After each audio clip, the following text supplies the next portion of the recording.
बलदेव सुभद्रा दर्शन जय श्री श्री गौर निताई की जय। श्री श्री कृष्ण बलराम शोभा यात्रा महामहोत्सव की जय।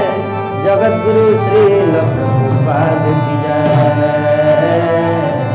जय जय श्री राम।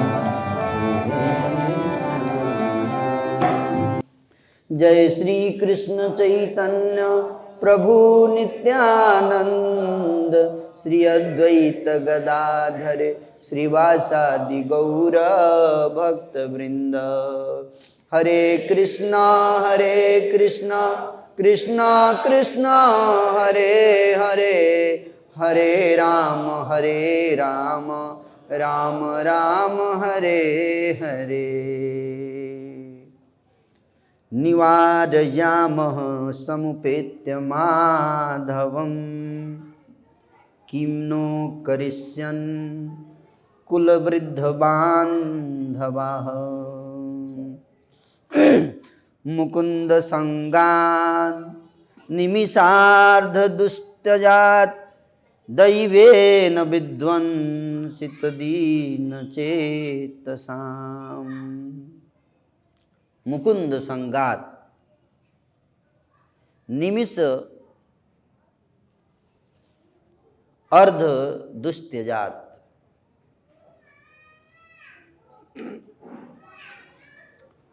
भगवान श्री कृष्ण को अक्रूर जी जब लेके जा रहे हैं मथुरा, तो इस श्लोक में श्री सुखदेव जी ने गोपियों के हृदय में जो भाव प्रकट हो रहे हैं उन भावों का वर्णन किया है कि भगवान मुकुंद संगात, भगवान मुकुंद के साथ से निमिष अर्ध दुस्त्यजात। निमिष का अर्थ क्या है? जब हमारी पलकें झपकती हैं तो उसको कहते हैं निमिष। जितनी देर के लिए आपकी पलक झपकती है उतना टाइम, कितना सेकंड के लिए पलक झपकता है? 1 सेकंड से भी कम होता है।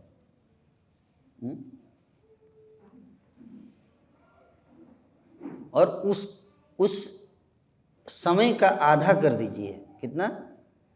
आधा है? आधा कर दीजिए।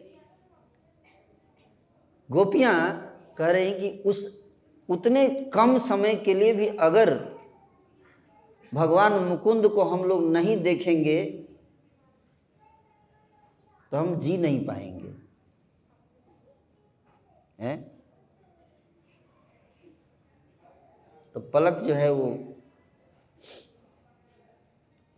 गोपियों के मनोदशा का वर्णन किया गया कि भगवान श्री कृष्ण से कितना प्रेम करती हैं। इस बात को समझना है। यहाँ पे असंभव है, कह रहे हैं कि दुस्त्यजात, भगवान श्री कृष्ण को त्यागना असंभव है।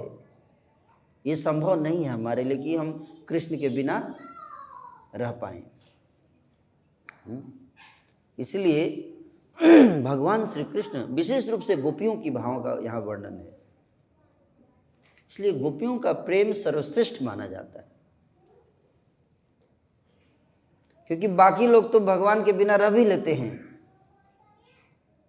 4 दिन 5 दिन, हम लोग तो काफ़ी समय से रह रहे हैं और बढ़िया से रह रहे हैं, आराम से सिनेमा टीवी देखकर, है कि नहीं? भगवान हैं तो भी ठीक है, नहीं है तो भी ठीक है, कोई फर्क नहीं पड़ता, है कि नहीं? और भी बहुत सारे भक्त हैं वो जी लेते हैं भगवान के बिना, है क्या? भगवान के बिना जी लेते हैं, रह लेते हैं। कई लोग कहते हैं हम भी भगवान से प्रेम करते हैं। हर व्यक्ति प्रेम करता है, लेकिन प्रेम की क्वालिटी में डिफरेंस होता है, समझ में आया? प्रेम की क्वालिटी में डिफरेंस आए।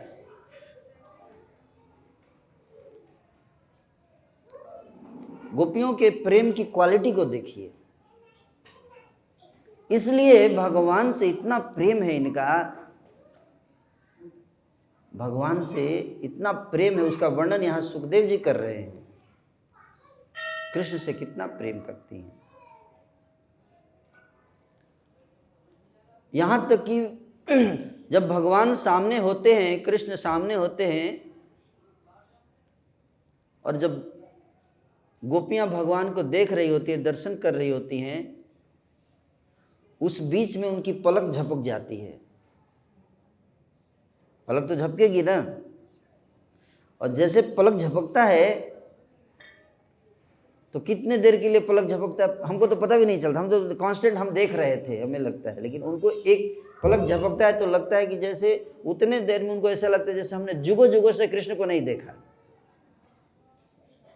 इतना उनको बिरह होता है, एक सेकंड के लिए, आधे सेकंड के लिए पलक झपकता है, और उतने देर में अगर कृष्ण को दर्शन नहीं होता है तो उनको लगता है कि कई जुगों तक हमने कृष्ण को नहीं देखा। इसकी तुलना किया गया है, प्रेम की क्वालिटी की तुलना की गई है। कृष्ण सामने हैं, सामने खड़े हैं, कृष्ण सामने खड़े हैं, फिर भी क्या हो रहा है, बिरह हो रहा है। कोई व्यक्ति छोड़ के चला जाता है, उससे बिरह हो एक अलग बात है, लेकिन सामने खड़ा है और फिर भी उससे बिरह हो रहा है। क्यों? पलक झपकने के कारण। गोपियों के प्रेम की महिमा, क्वालिटी, भगवान से कितना प्रेम करती है, इसलिए भगवान भी उनसे उतना प्रेम करते हैं। तो यहां पे इस बात का वर्णन आया है। गोपियां कहती हैं कि अब जबकि भाग्य हमें मुकुंद से अलग कर रहा है, हमारे हृदय पहले से ही दुखित हैं, क्योंकि हम एक पल के एक अंश के लिए भी श्री कृष्ण के संग का त्याग को सहन नहीं कर सकती हैं। एक पल के लिए भी। अब गोपियों के भावों का वर्णन करते हुए श्रील विश्वनाथ चक्रवर्ती ठाकुर जी कहते हैं कि गोपियां कैसे सोच रही हैं, जब श्री कृष्ण जा रहे हैं, कर रही हैं, चलो सब चलते हैं, सीधे श्री कृष्ण के पास चलते हैं, और उनके वस्त्र और उनका हाथ पकड़ के रथ से हम लोग खींचेंगे नीचे, कपड़ा पकड़ के खींचेंगे, रथ पकड़ के खींचेंगे, और हठ करेंगे कि वे रथ से नीचे उतर आए और हमारे साथ यहीं रुके। हम उनसे कहेंगे कि आप इतनी सारी स्त्रियों की हत्या करने का पाप अपने ऊपर मत लीजिए। क्या कि आप अगर चले जाओगे मथुरा तो इतनी सारी गोपियां मर जाएंगी आपके विरह में, और सबका पाप किसके ऊपर लगेगा? आपके ऊपर लगेगा। हम नहीं चाहते हैं कि आपके ऊपर पाप लगे। हम मर जाएंगे कोई दिक्कत नहीं है, लेकिन वो कलंक आपके ऊपर हम नहीं चाहते हैं लगे। दूसरी गोपियां कह रही हैं, यदि हम ऐसा करेंगी तो हमारे संबंधी तथा गांव के बड़े बूढ़े श्री कृष्ण के प्रति हमारे गुप्त प्रेम को जान जाएंगे और हमें छोड़ देंगे। अभी तक हमारा प्रेम क्या था? गुप्त था, मन में हम लोग करते, किसी को पता नहीं था कि हम कृष्ण को इतना प्रेम करते हैं। तो कुछ गोपियां करे, तुम जो बात बोल रही हो, अगर हम ऐसा करेंगे तो लोगों को पता चल जाएगा, हमको घर से निकाल देंगे, घर से निकाल देंगे। तो दूसरी गोपी कहती है, तो क्या दिक्कत है, हमारा क्या बिगाड़ लेंगे वो लोग? श्री कृष्ण के जाने से अब हमारे जीवन में जीवन दुखी तो बन ही गया है, अगर कृष्ण चले जाएंगे तो भी तो दुखी होगा। इससे ज्यादा बड़ा क्या दुख होगा? अगर घर से निकाल देंगे तो दुख होगा, लेकिन इतना दुख नहीं होगा जितना कि कृष्ण के जाने के बाद होगा। यही ठीक है। हम वृंदावन के जंगल में, हमारे घर वाले हमको निकाल देंगे घर से, तो हम लोग वृंदावन के जंगल में अधिष्ठात्री देवियों की भांति रहेंगी और तब हम अपनी सच्ची इच्छा जंगल में श्री कृष्ण के साथ रहने की इच्छा पूरी कर सकती हैं। यदि हमारे संबंधी तथा बड़े बूढ़े हमें मार पीट कर ताला के अंदर बंद रखकर हमें दंडित भी करते हैं तो भी हम यह जानकर सुखपूर्वक जीवित रह सकती है कि श्री कृष्ण हमारे गांव में रह रहे हैं। हमारी कुछ सहेलियां जो बंदी नहीं हैं वे हमारे पास तक श्री कृष्ण का प्रसाद लाने की चतुरता से कोई उपाय ढूंढ निकालेंगी। कम से कम गांव में रहेंगे ना, गांव के बीच में जो प्रसाद तो मिलेगा और उस प्रसाद के बहाने हम जीवित रहेंगे। किंतु यदि कृष्ण को रोका नहीं गया और वो चले गए तो हम लोग तो मर ही जाएंगे। सब लोग भक्ति करते हैं भगवान की। हर व्यक्ति कहता है हम भगवान की भक्ति करते हैं, हम भगवान से प्रेम करते हैं। चैतन्य महाप्रभु से किसी ने कहा, श्री चैतन्य महाप्रभु से किसी ने कहा, महाप्रभु आप कृष्ण से इतना प्रेम करते हो, आप उनके वियोग में रोते रहते हो, हमेशा रोते हो आप कृष्ण के प्रेम में, कृष्ण के विरह में रोते रहते हो। महाप्रभु ने कहा मैं कहाँ प्रेम करता हूँ, मैं कृष्ण से प्रेम नहीं करता। प्रेम तो मछली जल से करती है, उसको जल से बाहर निकालो तो क्या मर जाती है। और मैं भगवान से दूर रह के जी रहा हूँ, इसका मतलब है भगवान से प्रेम नहीं करता। अगर हम भगवान से दूर होकर जी रहे हैं तो हम भगवान से प्रेम नहीं करते। पूजा करते हैं, क्या पूजा करते हैं भगवान की हम लोग, प्रेम नहीं। प्रेम और पूजा में अंतर है, समझ में आ रहा है? मछली जल की पूजा नहीं करती है लेकिन प्रेम करती है, उसके बिना जी नहीं सकती। इसी को कहते हैं प्रेम। जब उस स्तर का प्रेम हो जाए कि हम भगवान के बिना जी नहीं सके, उस स्तर का प्रेम जब पहुंच जाता है, प्रेम की पराकाष्ठा जिसको कहते हैं, तो भगवान हमारे सामने प्रकट हो जाते हैं। लोग कहते हैं भगवान कहाँ है, किसने देखा है, हमको दिखाओ तब हम मानेंगे भगवान को। हमको दिखाओ कहाँ है भगवान, दिखाओ। आप लोग भगवान को मेरे सामने क्यों प्रकट नहीं करा रहे हैं? भगवान ने कह दिया इतना प्रेम तो करो मुझसे। क्या इतना प्रेम करो मुझसे कि मैं चाह के भी अपने आप को रोक न सकूं आने से। क्या मैं चाहूं भी अपने को रोकना तो रोक ना सकूं, मेरे को आना ही पड़े, ऐसा प्रेम करो। करना चाहते हैं आप लोग? हैं? कम से कम इच्छा भी विकसित हो जाए तो बहुत बड़ी बात है, हैं? यस्यानुराग ललित स्मित वल्गु मंत्र लीलावलोक परिरंभण रास गुष्ठाम नीतास्मन क्षणमिव क्षणदाविनातं गोप्यः कथं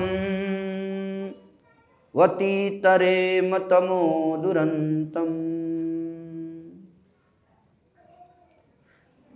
गोपियां कह रही हैं कि जब कृष्ण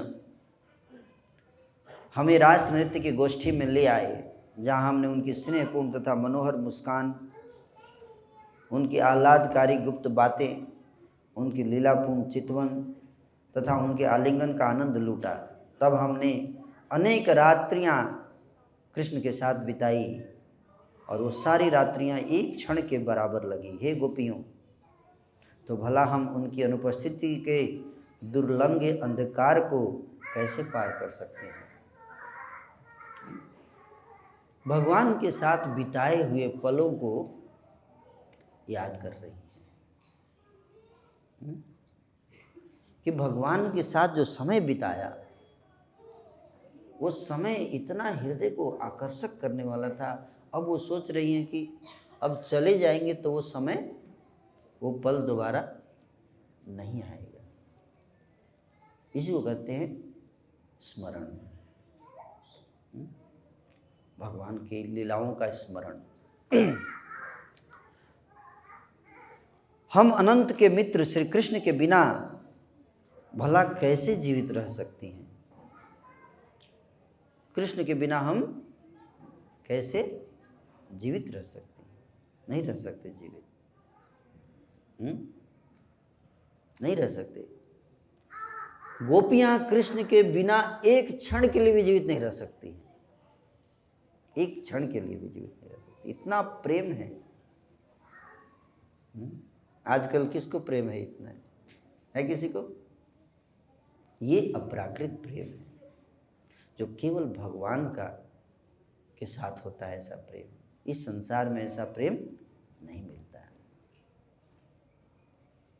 इसलिए इस प्रेम, ये प्रेम आत्मा के स्तर पे होता है, शरीर के स्तर पे ये प्रेम नहीं होता है। और आत्मा के स्तर पे भी भगवान और उनके भक्तों के बीच में इस तरह का प्रेम होता है। गोपियां कह रही हैं कि हम कृष्ण के बिना जीवित नहीं रह सकती हैं। तो प्रश्न उठता है कि जब कृष्ण मथुरा चले गए और काफी समय तक नहीं आए, तो हम देखते हैं कि गोपियां जीवित थी, उनके विरह में रो रही थी। क्यों? आपने कहा कि वो मर जाएंगी, मरी क्यों नहीं? अभी बताएंगे, है ना। कह रही कि कृष्ण जब शाम को ग्वाल बालों के साथ ब्रज लौटा करते थे, गोचारण करने के बाद जब वापस आते थे भगवान शाम को, हर रोज शाम में वापस आते थे गोचारण करके, उनके बाल तथा उनकी माला गायों के खुरों से उठती धूल से धूसरित हो जाते थे। भगवान पीछे पीछे चलते थे, गाय आगे चलती थी, धूल उड़ती थी भगवान के ऊपर,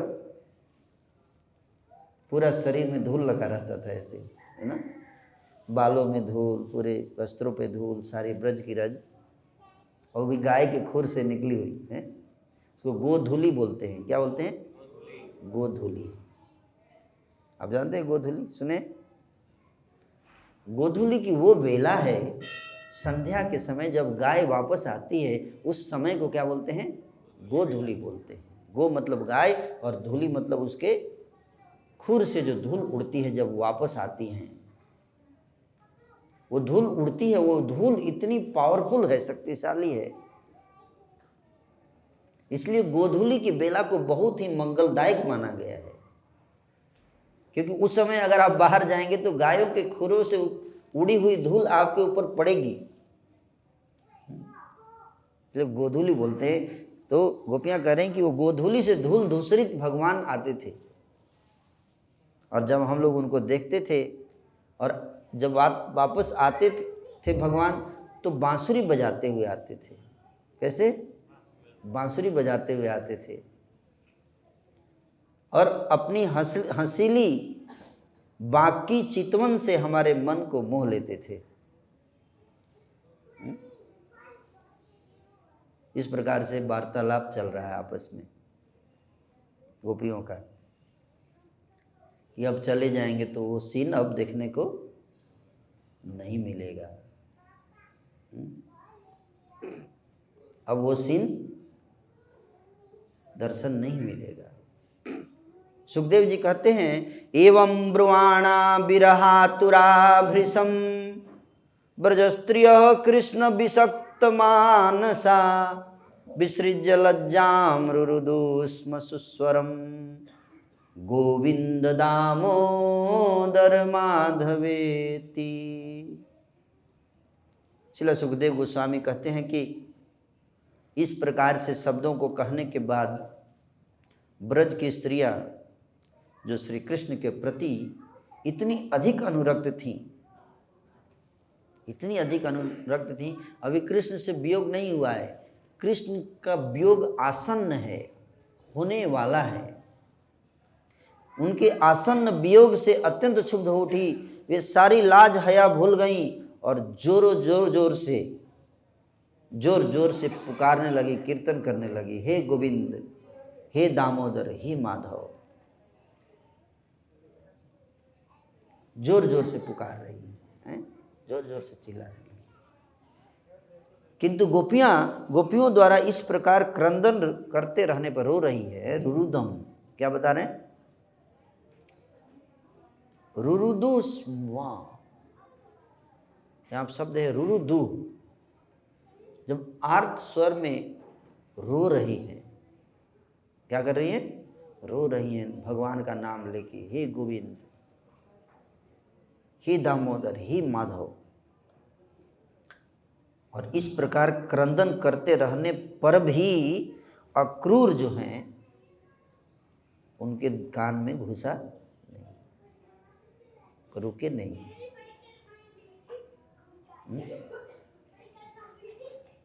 वास्तव में क्रूर आदमी चाहिए, तभी वो ऐसा काम कर सकता है कि नहीं। नाम अक्रूर है, लेकिन काम क्या कर रहे हैं? क्या काम कर रहे हैं? क्रूरता का काम कर रहे हैं, है कि नहीं? ऐसा करना चाहिए? नहीं करना चाहिए। अक्रूर जो हैं, ये आवाज सुनाई दे रहा है, रो रही है गोपियां, जोर जोर से पुकार पुकार कर रो रही है, कानों में आवाज आ रही है, फिर भी अक्रूर प्रातःकालीन पूजा तथा अन्य कार्य समाप्त करके अपना रथ हाँकने लगे। उन्होंने ध्यान नहीं दिया, गोपियों के विलाप पर ध्यान नहीं दिया, इसलिए अक्रूर के ऊपर क्या लगा? अपराध लगा। क्या लगा? अपराध। कुछ आचार्यों का मानना है कि अक्रूर कम से कम ठीक है लेके गए, लेकिन कम से कम जाके उनके सामने क्षमा तो मांगते।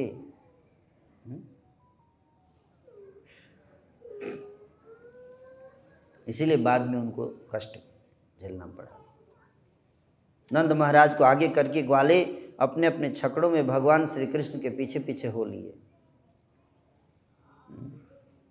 ये लोग अपने साथ राजा कंस के लिए अनेक प्रकार के भेंट लिए हुए थे।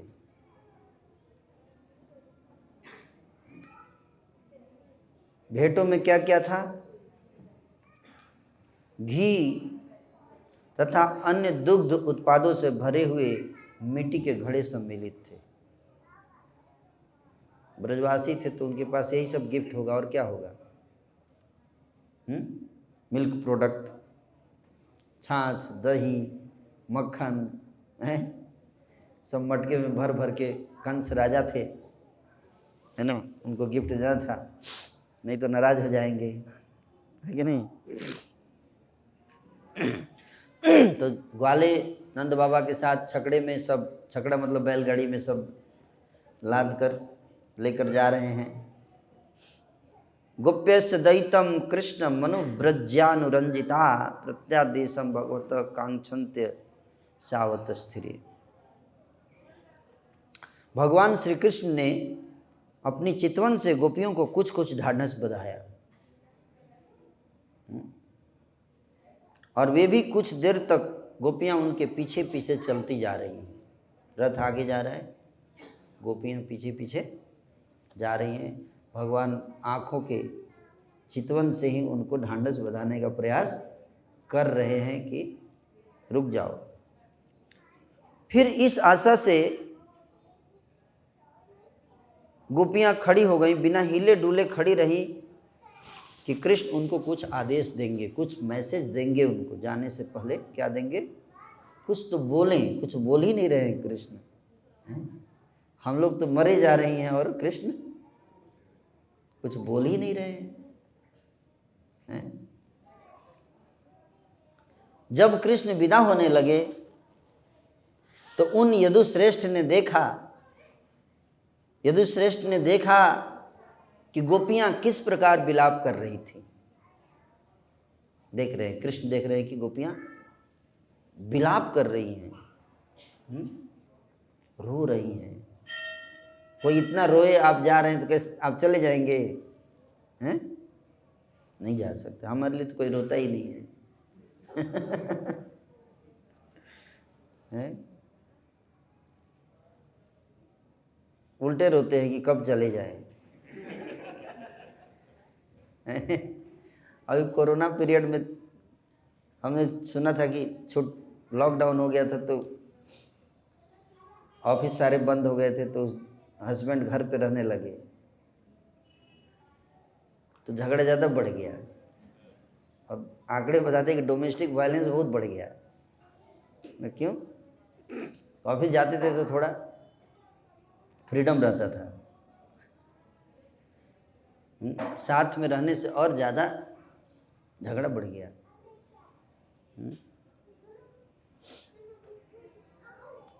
विलाप कर रहे हैं, देख रहे हैं कि रो रही हैं, अतः भगवान ने एक दूत को भेजा, मैसेंजर,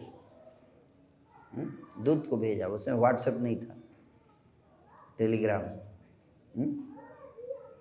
मैसेंजर नहीं था उस समय, तो इसलिए दूत को भेजते हैं भगवान और एक प्रेम पूर्ण वादा करते हैं। वादा क्या करते हैं?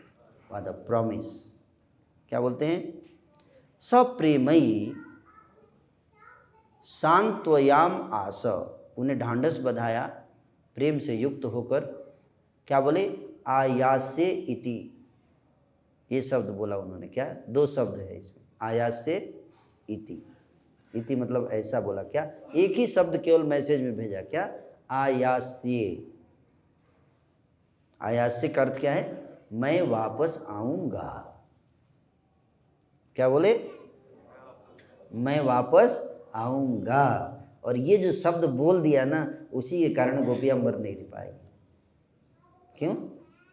एक शब्द बोल दिया उन्होंने जाने से पहले कि मैं वापस आऊंगा। इसको कहते हैं होप। क्या कहते हैं? होप, आशा। ये आशा की किरण इसको बोलते हैं। आशा की डोर को पकड़ा दिया भगवान ने। इसलिए गोपियां सोच रही हैं जाने के बाद कि अगर कृष्ण आए और हम लोग अगर मर जाएंगे तो कृष्ण को बहुत होगा। इसलिए कृष्ण को दुख ना हो, इसके लिए उन्होंने अपने शरीर में प्राण धारण किए। समझ में आया क्यों नहीं मरी? इसलिए इस प्रकार भगवान ने सांत्वना प्रदान की। गोपियां अपने अपने मन को श्री कृष्ण के साथ भेज दिया। क्या? अपने मन को किसके साथ भेज दिया? कृष्ण के साथ ही भेज दिया। तन रह गया कहाँ? कहाँ रह गया? ब्रज में, और मन चला गया कृष्ण के साथ। इसलिए जब उद्धव जी जब भगवान का संदेश लेकर जब ब्रज में आए गोपियों को सांत्वना देने के लिए, तो उद्धव जी ने कहा कि तुम लोग को पता होना चाहिए कि कृष्ण जो है वो परम ईश्वर हैं, कृष्ण परमात्मा है, वो सबके हृदय में विराजमान है, उनसे वियोग कैसा? तुम लोग पूरी तरह से अज्ञानी हो, मूर्ख हो तुम लोग। गोपियों को क्या बोले? तुम लोग मूर्ख हो, तुमको ज्ञान ही नहीं है, तुमने गीता नहीं पढ़ी है। गीता में भगवान कहते हैं कि सर्वस्य चाहमरि, मैं सबके हृदय में बैठा हुआ हूं। जब मैं तुम्हारे हृदय में 24 घंटे बैठा रहता हूं तो वियोग कैसा? तुम हृदय में ध्यान लगाओ, अपने मन को अपने हृदय में स्थित परमात्मा में लगाओ, तो तुमको परमात्मा के हृदय में ही दर्शन हो जाएंगे। जैसे योगी लोग मन में ध्यान करते हैं परमात्मा के साथ जोड़ने के लिए। तो गोपियों ने क्या कहा कि मन हो तब न लगाएं। आपने हमारी बीमारी समझी नहीं ठीक से और इलाज दे रहे हैं। डॉक्टर आप ठीक नहीं हैं कि आपने बीमारी ठीक से समझी नहीं और आप इलाज देने लगे। इसका मतलब आप कच्चे डॉक्टर हैं। क्या? कच्चे डॉक्टर हैं। उद्धव जी ने बोला क्या नहीं समझा मैं, बताओ। बोले आपका बात तो सही है कि अपने मन को हमको परमात्मा में लगाना है, लेकिन हमारा मन हमारे साथ हो तब ना। सूरदास जी बहुत सुंदर पद लिखते हैं कि उधो मन न भये 10-20। अगर 10, 15, 20 मन हो तो एक जो है परमात्मा पे लगा देंगे, एक ब्रह्म पे लगा देंगे, एक भगवान पे लगा देंगे, एक टीवी में लगाएंगे, एक सिनेमा में लगाए, क्रिकेट में लगा दे, एक घर परिवार में लगा दे। क्या भगवान ने हाथ तो 2 बनाए, पैर 2 बनाया, हर चीज डबल बनाया, लेकिन मन एक ही बनाया।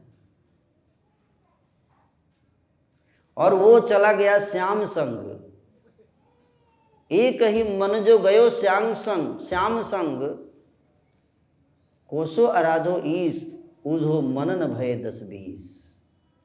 कि एक मन था वो श्याम के साथ चला गया, अब दूसरा कौन सा मन बचे तब तो परमात्मा की आराधना करें, ध्यान करें।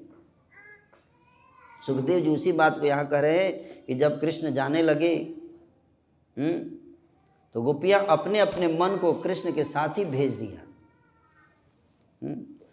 और किसी चित्र में बनी आकृति की भांति निश्चिष्ट खड़ी रही। गोपियां कृष्ण जा रहे हैं और कैसे खड़ी हैं, कोई मोमेंट नहीं, चित्र जैसा। जैसे पिक्चर कैसे चित्र को, इमेज को लगा दीजिए तो हिलेगा, बिल्कुल निश्चिष्ट खड़ी हुई है। और एक टक है ना, जैसे शरीर में प्राण नहीं है, ऐसे एकदम खड़ी कृष्ण को देख रही। ये प्रेम की अवस्था है। प्रेम के 8 सात्विक विकार होते हैं, उसमें एक विकार ये है स्तंभ। क्या स्तंभ? खंबे की तरह स्तंभित हो जाता है व्यक्ति। और जब वे वहां तब तक खड़ी रही जब तक रथ के ऊपर की पताका दिखती रही। झंडा जो है जब तक दिखता रहा वहां खड़ी रही, और जब तक रथ के पहिए से उठी हुई धूल उन्हें दिखलाई पड़ती रही तब तक वो खड़ी रही वहां। तब गोपियां निराश होकर लौट गई। उन्हें इसकी आशा नहीं रही कि गोविंद उनके पास कभी लौटेंगे भी। बोल तो दिए, बोले कि आया से मतलब मैं वापस आऊँगा, बोले मैं वापस आऊँगा, लेकिन उनको आशा नहीं था कि अब नहीं आएंगे, अब कहाँ आएंगे। वे शोकाकुल होकर अपने प्रिय की लीलाओं का कीर्तन करने लगी। हैं, विरह में क्या करना है? कीर्तन करना है कृष्ण के लीलाओं का। और दिन और रातें बिताने लगी। विरह में दिन रात कैसे बीतते थे? कृष्ण की लीलाओं का, जो लीलाएं कृष्ण ने किया था उनकी आंखों के सामने उसको बार बार चर्चा करते थे। कृष्ण ऐसे करते थे, कृष्ण ऐसे करते थे, कृष्ण ऐसे मुस्कुराते थे, कृष्ण ऐसे करते थे। हे राजन, भगवान श्री कृष्ण, भगवान बलराम तथा अक्रूर सहित उस रथ में वायु जैसी तेजी से यात्रा करते हुए समस्त पापों को विनष्ट करने वाली कालिंदी नदी पर पहुंचे। अक्रूर जी ने रथ पे लेकर उनको कहाँ पहुंच गए? यमुना जी के तट पर। यमुना जी को पार करना पड़ेगा तब तो मथुरा जाएंगे। तो यमुना जी के तट पर पहुंचे। नदी की मधुर जल चमकीली मणियों से भी अधिक तेजवान था। आज के यमुना जैसा नहीं। यमुना जी का जल कैसा था यहाँ बता रहे हैं। मणि प्रभम मृष्टम, मृष्टम मतलब बहुत मीठा जल था यमुना जी का। और कह रहे मणि प्रभम, मणि के समान चमकता था जल यमुना जी का, ऐसा जल। भगवान श्री कृष्ण ने शुद्धि के लिए जल से मार्जन किया और हाथ में लेकर जल को पिया। यमुना जी के जल को भगवान पिया। इतना स्वच्छ जल था, अमृत के समान। आज की तरह नहीं, कोई प्रायोरिटी ही नहीं है, सरकार की प्राथमिकता ही नहीं है यमुना और गंगा। लाखों करोड़ रुपए का एक्सप्रेसवे बन रहा है, लेकिन जमुना जी की शुद्धिकरण के ऊपर ध्यान नहीं है। दिल्ली के सारे इंडस्ट्रियल वेस्ट जो है वो जमुना में जाता है। कलयुग है ये है। तत्पश्चात अपने रथ को एक वृक्ष कुंज के पास मंगाया। वृक्ष का कुंज था, वहाँ छाया में रथ को रुकवा दिया भगवान ने। और फिर आके रथ से नीचे उतरे, जमुना जी में का जल पिया और फिर से जाके रथ पर बैठ गए छाया में। अक्रूर ने दोनों भाइयों से रथ पर बैठने के लिए कहा। अक्रूर जी ड्राइविंग कर रहे थे।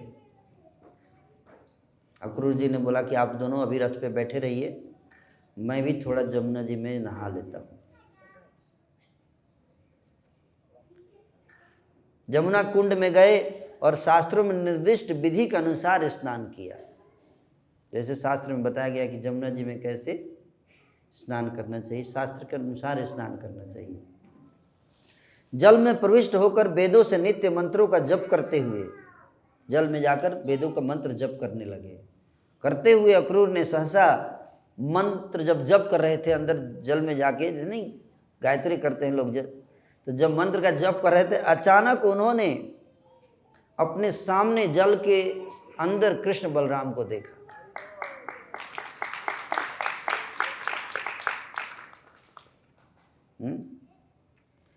अक्रूर सोचने लगे, कृष्ण बलराम को देख रहे हैं, रथ पे बैठे, इधर सामने भी दिख रहे हैं। अक्रूर जी सोचते हैं, अरे वसुदेव के दोनों पुत्र जो रथ पर बैठे हैं, यहाँ जल में किस प्रकार खड़े हो सकते हैं? उधर बैठे हैं, यहाँ कैसे आगे खड़े हो गए जल में, पानी में? अवश्य उन्होंने रथ छोड़ दिया होगा, मेरे पीछे पीछे आके वो भी नहाने आ गए होंगे, है शायद उनका भी मूड आ गया होगा कि चलो अक्रूर चाचा जी नहा रहे तो हम भी पीछे से चलते, थोड़ा टाइम तो है ही, क्यों वेस्ट करें रथ पे, हम भी घुस जाते, नहा ही लेते हैं, इसलिए आ गए होंगे। तो वो नदी से निकलकर स्नान करने के बाद बाहर निकले, और बाहर निकल के जब वो रथ की तरफ गए तो देखे वहां बैठे हुए हैं,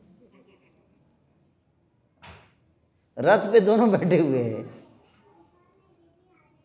अपने आप से ये प्रश्न करने लगे, अरे क्या जल में मैंने जो दर्शन किया वो भ्रम था? अक्रूर फिर से चेक करने के लिए फिर कुंड में आए, फिर जमुना जी में घुस गए। अब अक्रूर ने जब जमुना में दोबारा घुसे, क्या देखते हैं? अनंत शेष को देखा। सर्पराज अनंत शेष, अनंत शेष की सैया ऐसे लेटे हुई है, और उनकी प्रशंसा सिद्ध चारण गंधर्व और असुरगण अपना अपना शीश झुकाकर अनंत शेष की प्रशंसा कर रहे थे, स्तुति कर रहे थे। अक्रूर ने जिन श्री भगवान को देखा, उनके हजारों सिर थे, हजारों फन थे, हजारों मुकुट थे।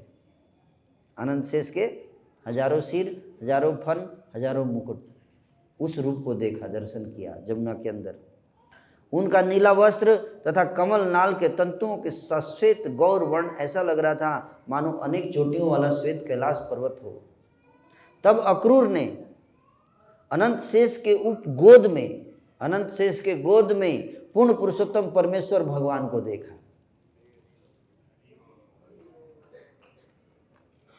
वासुदेव। और भगवान अनंत शेष की गोद में शांति पूर्वक सो रहे थे। उन परम पुरुष का रंग गहरे नीले बादल के समान था। पीतांबर पहने हुए थे, 4 भुजाएं थीं, आंखें लाल थी, मुखारविंद अत्यंत आकर्षक हंसी से युक्त था, बड़ा प्रसन्न मुख लग रहा था। चितवन मोहक थी, भौहें सुंदर थी, नाक उठी हुई, कान सुडौल, गाल सुंदर, होठ लाल। श्री भगवान चौड़े कंधे, विशाल वक्षस्थल सुंदर लग रहे थे। बोलते हैं लोग भगवान भी निराकार है। इतना विस्तार से भगवान के बारे में बताया गया है, और कुछ उल्लू लोग बोलता है कि भगवान निराकार है? भगवान की भुजाएं लंबी और बलिष्ठ थीं, उनकी गर्दन शंख जैसी, नाभि गहरी, पेट में बट वृक्ष के पत्तों जैसी रेखाएं थी। बट वृक्ष का जो पत्ता होता है वैसी रेखा पेट में बनी हुई। इतना डिटेल में भगवान का वर्णन बोलते भगवान निराकार है। उनकी कमर तथा नितंब विशाल थे, जांघें हाथी के सूंड जैसी तथा घुटने और रानी सुगठित थी। उनके उठे हुए टखने से उनके फूलों की पंखुड़ियों जैसे पाँव की अंगुलियों के नाखूनों से निकलने वाला चमकीला तेज परिवर्तित होकर उनके चरण कमलों को सुंदर बना रहा था। बहुत सुंदर वर्णन है भगवान का, जमुना जी के अंदर देख रहे हैं। बहुमूल्य मणि से युक्त मुकुट, कड़े तथा बाजूबंद से सुशोभित, करघनी, जनेऊ, गले का हार, नूपुर, कुंडल धारण किए हुए हैं। एक हाथ में कमल का फूल लिए हैं, दूसरे हाथ में शंख चक्र गदा धारण किए हुए हैं। वक्षस्थल पर श्रीवत्स का चिन्ह है, कौस्तुभ मणि है, फूलों की माला शोभायमान है। भगवान के चारों ओर घेरा बनाकर लोग पूजा कर रहे हैं उनकी। नंद, सुनंद तथा अन्य निजी पार्षद भगवान की पूजा कर रहे हैं। सनक तथा अन्य 4 कुमार उनकी स्तुति कर रहे हैं। ब्रह्मा जी, भगवान शिव, अन्य प्रमुख देवता उनकी स्तुति कर रहे हैं। अक्रूर जी देख रहे हैं। 9 मुख्य ब्राह्मण, प्रहलाद, नारद, उपरिचर, वसु इत्यादि महान भक्त वहाँ पे उपस्थित थे। नारद जी भी थे, प्रहलाद जी भी थे, सबको देखा अक्रूर जी ने वहाँ। सब लोग उनकी प्रशंसा में मंत्र उच्चारण कर रहे थे, पूजा कर रहे थे। यही नहीं, भगवान की सेवा में उनकी सारी शक्तियां वहाँ पे दिखाई दी। श्री, पुष्टि, गिर, कांति, कीर्ति, तुष्टि, इला तथा ऊर्जा, ये सारी शक्तियां भगवान की सेवा में लगी हुई थी। और साथ साथ भौतिक शक्तियां, विद्या, अविद्या, माया, उनकी अंतरंगा शक्ति, आह्लादिनी शक्ति सब लगी हुई थी भगवान की सेवा में। और जे हुई महाभागवत अक्रूर ने वह दृश्य देखा, वे अत्यंत प्रसन्न हो उठे। भगवान ने उनको ये दृश्य क्यों दिखाया? क्योंकि अक्रूर को अंदर संदेह था अभी भी, प्रेम के कारण, कि भगवान को मैं मथुरा लेके जा रहा हूँ, कितना गलत काम कर रहा हूँ मैं, कंस मार देगा कहीं। तो भगवान ने उनको दिखा दिया कि देखो, उसके बाप का भी बाप हूँ मैं, तुम चिंता मत करो, लेके चलो।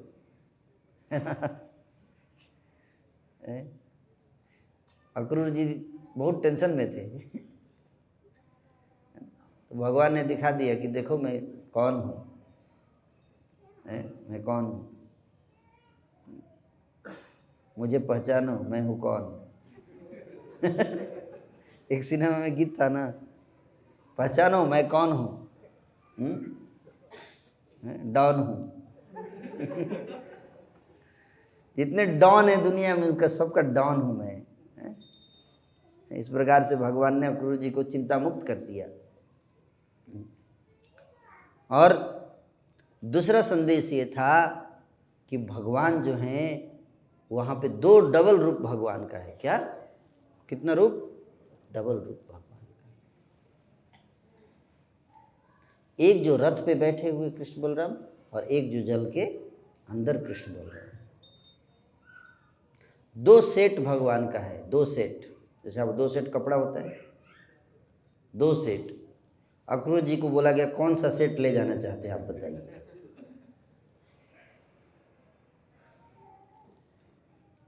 अब 2 सेट भगवान हैं, तो अक्रूर जी कौन सा सेट लेके गए किसी को नहीं पता।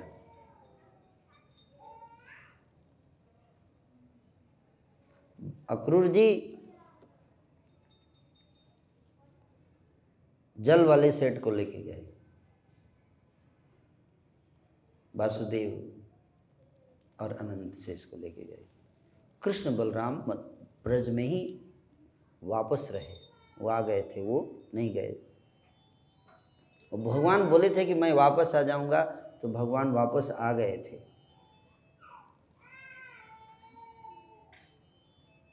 उन्होंने अपना वादा तोड़ा नहीं। जो वसुदेव जी जिस पुत्र को लेकर आए थे वही वापस गया, मथुरा वाला मथुरा चला गया। मथुरा के जेल से आया था और मथुरा में वापस चला गया। जो ब्रज में था वो ब्रज में ही रह गया, क्योंकि शास्त्र बताते वृंदावन परित्यज्य पादमेकं न गच्छति। भगवान ब्रज को छोड़कर एक कदम भी बाहर नहीं जाते। अक्रूर जी बड़े प्रसन्न हो गए। उनमें भी पहले, इसका मतलब उससे पहले प्रसन्न नहीं थे, चिंतित थे। क्यों? पता नहीं जाऊंगा तो क्या होगा, मथुरा में कंस मारेगा कि ये सब करेगा, चिंतित लगे। जब उन्होंने देखा तो प्रसन्न हो गए और उनके अंदर एक दिव्य शक्ति जाग उठी। तीव्र आनंद से उन्हें रोमांच हुआ और नेत्रों से अश्रु बह चले, जिससे उनका सारा शरीर भींग गया। इतना अश्रु बह रहा था कि पूरा शरीर भींग गया। किसी तरह अपने आप को संभालते हुए अक्रूर ने पृथ्वी पर अपना सिर झुकाया। तत्पश्चात सम्मान में अपने हाथ जोड़े और भाव विभोर वाणी से अत्यंत मंद स्वर में ध्यानपूर्वक श्री भगवान की स्तुति करने लगे। बहुत सुंदर स्तुति किया अक्रूर जी ने, आप लोग पढ़िएगा, है ना। बहुत सुंदर स्तुति है, मैं आपको संक्षेप में बता दिया। स्तुति मैं नहीं पढ़ूंगा, स्तुति आप लोग पढ़ लीजिएगा। सुखदेव जी कहते हैं कि अभी इस अक्रूर स्तुति कर ही रहे थे कि भगवान श्री कृष्ण ने अपना वह रूप, जिसे उन्होंने जल के भीतर प्रकट किया था, उसी प्रकार छिपा लिया जिस प्रकार कोई जादूगर अपना जादू छिपा लेता है। जब अक्रूर ने उस दृश्य को अदृश्य होते देखा तो वे जल के बाहर आ गए और उन्होंने जल्दी जल्दी अपने विविध नियत कर्म संपन्न किए। तत्पश्चात वे विस्मित अवस्था में अपने रथ पर लौट आए। जब रथ पे आ गए तो भगवान जो मुस्कुरा रहे थे, रथ पे बैठे हुए भगवान मुस्कुरा रहे थे। मुस्कुराते हुए पूछा भगवान ने अक्रूर जी से, क्या पूछते हैं? चाचा जी, क्या आपने पृथ्वी पर या आकाश में या जल में कोई अद्भुत वस्तु देखी?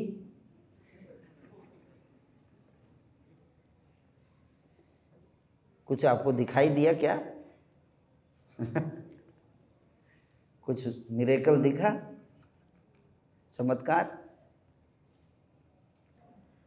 आपकी सूरत देखे तो हमें लगता है कि आपने देखा है। अक्रूर ने कहा, पृथ्वी, आकाश या जल में जो भी अद्भुत वस्तुएं हैं वे सभी आप में विद्यमान हैं।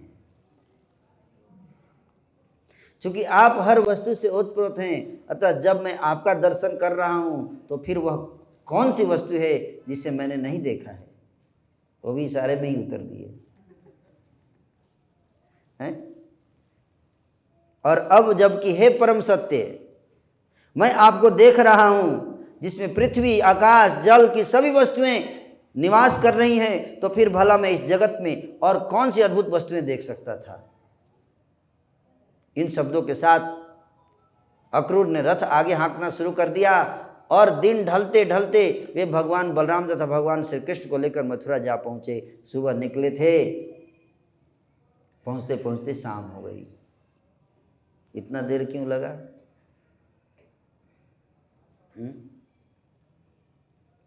पहले तो दोपहर तो हो गया ब्रज में ही, क्योंकि गोपियां जाने नहीं दे रही थी। रास्ते पे लेट गई थी गोपियां। ऐसे बताते हैं आचार्य कि रथ के सामने पूरा लेट गई, है ना, और थोड़ा हटाया जाता था फिर आगे लेट जाती थी, है ना। रथ जा ही नहीं पा रहा था, रुक जाता था। प्रोटेस्ट चल रहा था, है ना। और उसके बाद फिर ये जमुना जी की लीला हो गई, इसलिए संध्या हो गया पहुँचते पहुँचते। हे राजन, कृष्ण बलराम मार्ग में जहाँ जहाँ से गुजरते थे, रास्ते में जा रहे थे तो गांव जहाँ जहाँ गुजरते थे, गांव के लोग नज़दीक आकर वसुदेव जी के इन दोनों पुत्रों को बड़े ही हर्ष से निहारते थे। वस्तुतः ग्रामीण गांव के लोग उनसे अपनी दृष्टि हटा ही नहीं पाते थे, इतने सुंदर थे। पहली बार ब्रज से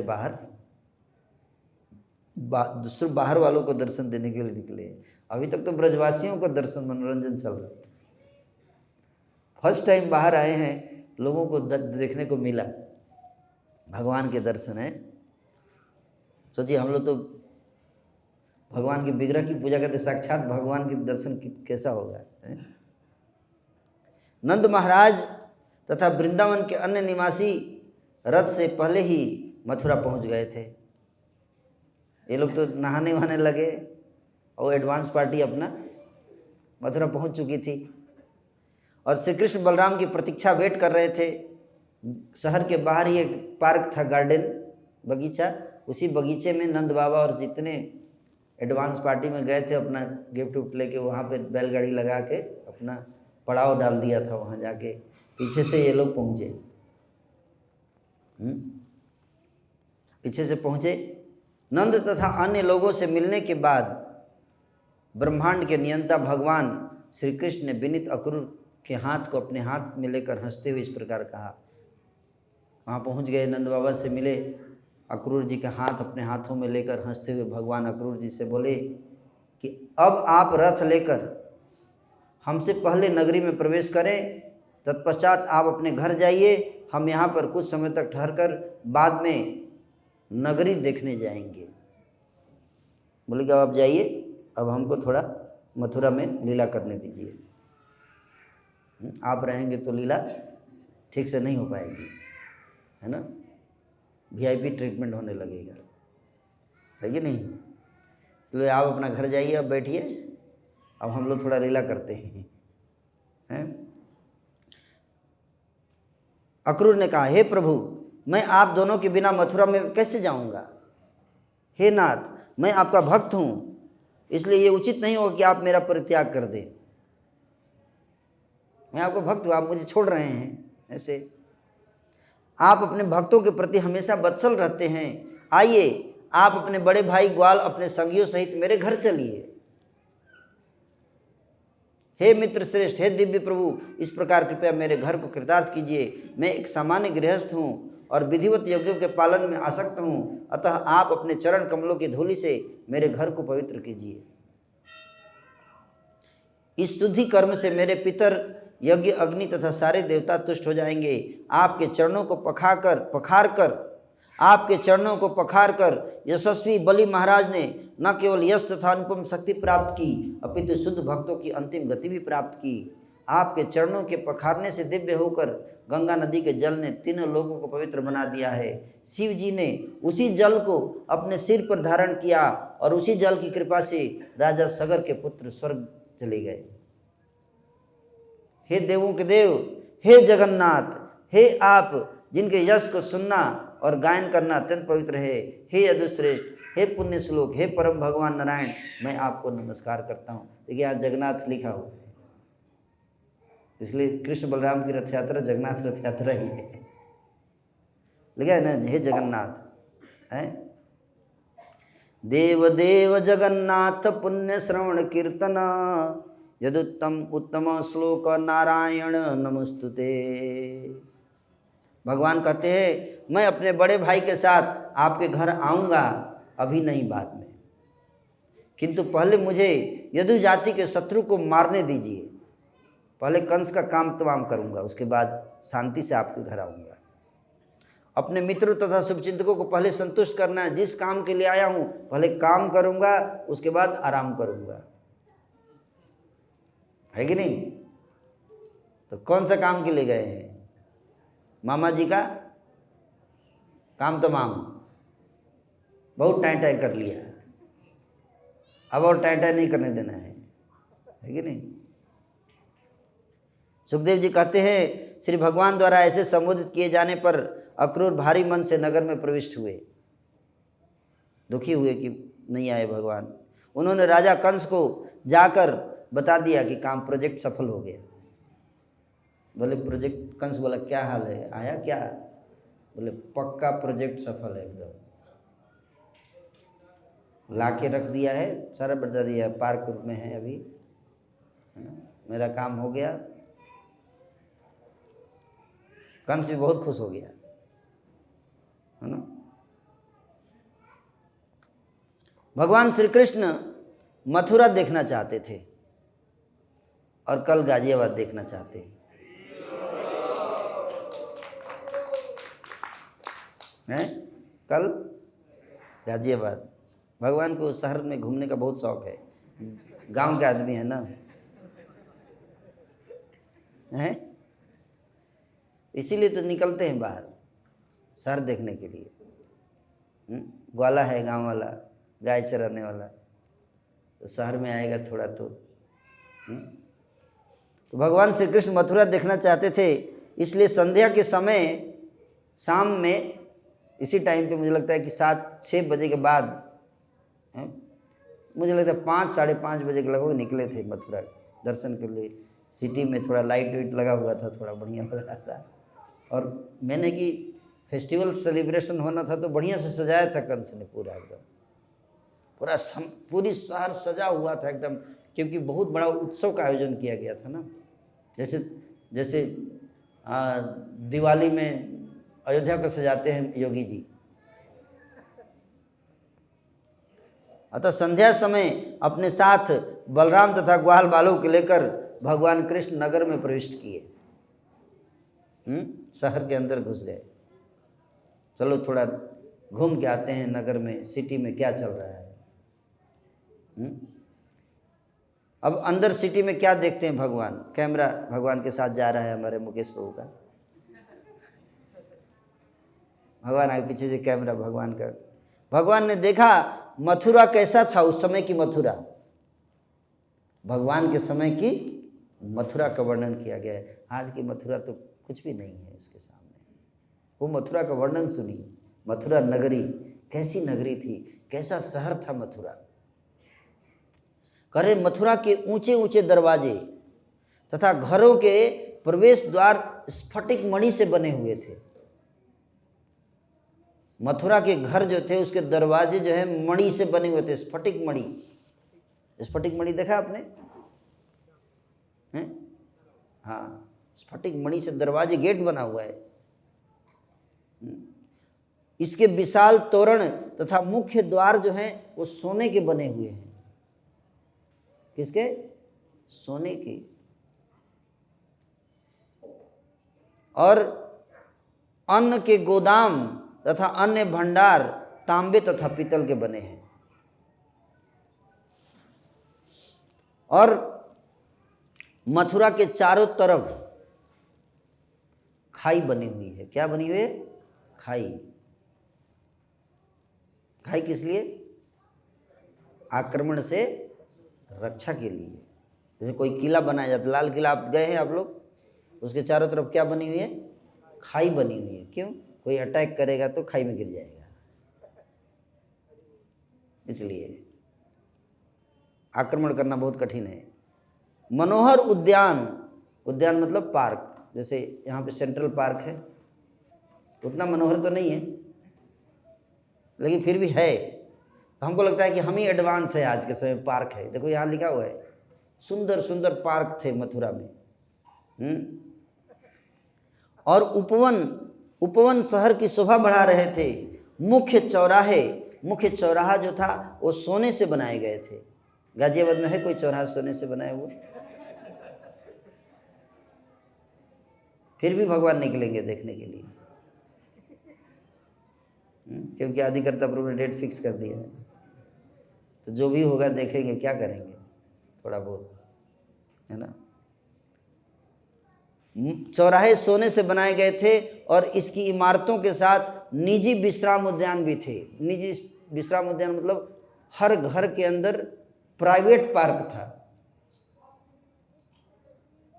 एक तो पब्लिक पार्क, एक घर के अंदर विश्राम के लिए उद्यान बनाया हुआ था, पार्क। साथ ही व्यापारियों के सभा भवन और अनेक अनेक इमारतें थी। मथुरा के अंदर मोर तथा पालतू कबूतरों की बोलियों से गुज रहा था।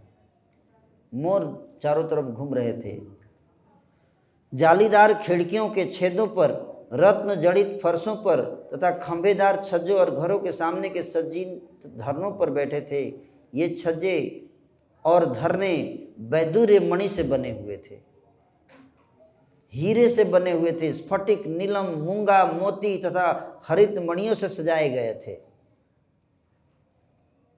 समस्त राजमार्ग राजमार्ग मतलब हाईवे, यानी कि पहले रोड नहीं हुआ करता था और गडकरी जी के आने से रोड बनना शुरू हुआ, ऐसा नहीं है। मॉडर्न एज में ही रोड बनता है। देखो लिखा हुआ है राजमार्ग, सारे राजमार्ग व्यापारिक गलियों में जल का छिड़काव हुआ था, जल का छिड़काव ताकि डस्ट ना उड़े, धूल ना उड़े। अभी दिल्ली में भी छिड़कते हैं जल, ये कॉन्सेप्ट पहले है देखिए। उससे भी मथुरा कॉरपोरेशन MDA होगा, मथुरा डेवलपमेंट अथॉरिटी है, कंस के उसका सुपरविजन करता था। इसी प्रकार पार्श्व गलियों तथा चबूतरों को भी सींचा गया था। सर्वत्र फूल माला, नौ अंकुरित जौ, लावा, अक्षत बिखेरे हुए थे। घरों के दरवाजे के प्रवेश मार्ग पर जल से भरे सुसज्जित घड़े शोभा दे रहे थे, जिन्हें आम की पत्तियों से अलंकृत किया गया था और दही तथा चंदन लेप से पोता गया था। चारों ओर फूल की पंखुड़ियों तथा फीते लपेटे हुए थे। इन घड़ों के पास झंडियाँ, दीपों की पंक्ति, फूलों के गुच्छे, केलों के तथा सुपारी के वृक्ष के तने लगाए गए थे और सुंदर शोभा मथुरा नगरी की शोभा थी। वैदिक कल्चर के हिसाब से कंस था, बदमाश था, लेकिन वैदिक कल्चर में ही पला बढ़ा था। वो मुसलमान थोड़े था, क्रिश्चियन मुसलमान नहीं था, वो हिंदू ही था। लेकिन वैदिक कल्चर इसलिए अच्छा, जो ये सब वैदिक कल्चर का पार्ट है। मथुरा की स्त्रियों को खबर पहुंच गया। पहले से तो बहुत सुन रखा था कृष्ण बलराम के बारे में, भगवान प्रकट हुए हैं, खबर पहुंच ही जाता है, इतने सुंदर हैं। लेकिन अभी पता चल गया कि भगवान आ चुके हैं। मथुरा की स्त्रियां जल्दी जल्दी एकत्र हुई और ज्यों ही वसुदेव जी के दोनों पुत्र अपने ग्वाल बाल मित्रों से घिरे हुए राजमार्ग द्वारा नगर में प्रविष्ट हुए, वे स्त्रियां उन्हें देखने के लिए निकल आईं। हे राजन, कुछ स्त्रियां उन्हें देखने की उत्सुकता से अपने घर की छत पर चढ़ गई। छत से देखेंगे। कुछ स्त्रियों ने अपने वस्त्र तथा गहने उल्टे पहन लिए, नाक का कान में लगा लिया, कान का नाक में लगा लिया, हाथ में पहनने वाला पैर में और पैर वाला हाथ में, ऐसे। क्योंकि जल्दीबाजी में उनको ध्यान ही नहीं रहा कि भगवान को देखना है, जल्दी चलो। कितने कल्पों के बाद ऐसा अवसर मिला है, भगवान के दर्शन हो रहे हैं कि नहीं। कितने भक्ति करने के बाद व्यक्ति को ऐसा सौभाग्य मिला है, तो उसमें याद रहेगा कि कहाँ क्या पहना है।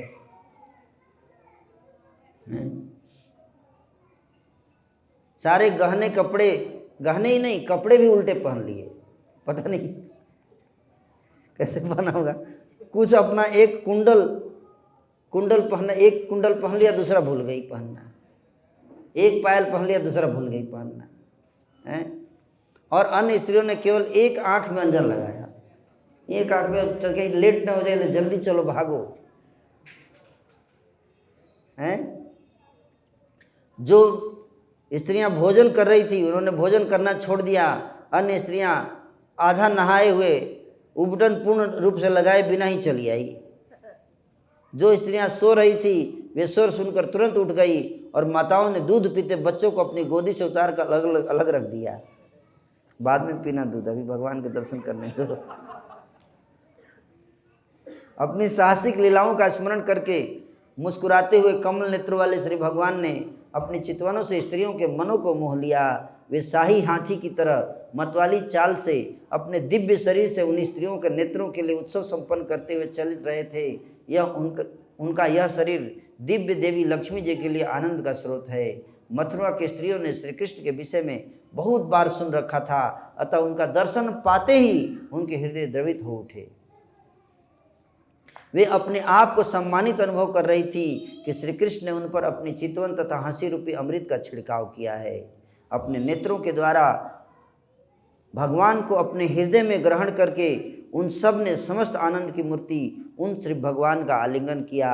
और हे अरिंदम, ज्यों ही उन्हें रोमांच हो आया, वे उनकी अनुपस्थिति से जन्य असीम कष्ट को भूल गई। तो अपने आँखों के द्वारा हृदय में ले जाकर भगवान का आलिंगन कर रही हैं। स्नेह से प्रफुल्लित कमल सदृश मुखों वाली स्त्रियों ने, जो अपने महलों की छतों पर चढ़ी हुई थी, भगवान बलराम तथा भगवान श्री कृष्ण पर फूलों की वर्षा करने लगे। रास्ते के किनारे खड़े ब्राह्मणों ने दही, अक्षत, जल भरे कलश, फूल माला सुगंधित द्रव्यों तथा चंदन के लेप तथा पूजा की अन्य वस्तुओं की भेंटों से दोनों भाइयों का सम्मान किया ब्राह्मणों ने। अब पता नहीं कल ब्राह्मण लोग करेंगे कि नहीं करेंगे सम्मान, है?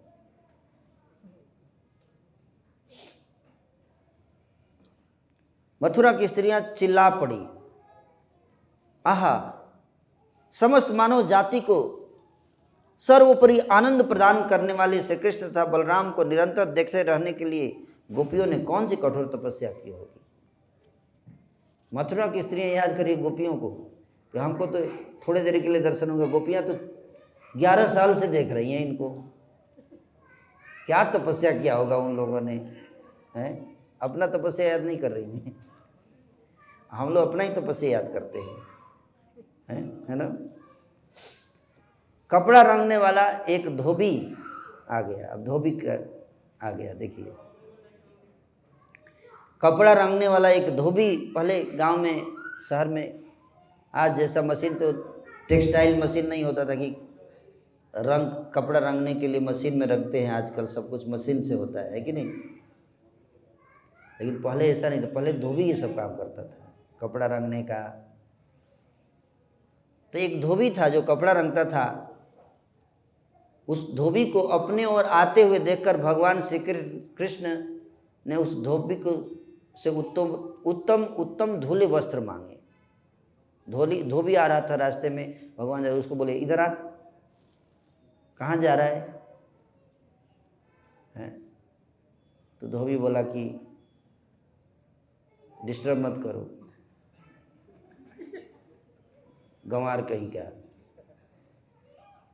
लेट हो जाएगा, महाराज कंस का कपड़ा है ये, रंग के ले जा रहा हूँ, बहुत मारूंगा तेरे को, बीच में डिस्टर्ब किया तो। इससे बहुत बदमाश था धोबी, है ना। भगवान से ऐसे बात कर रहा था गुस्से में, है ना।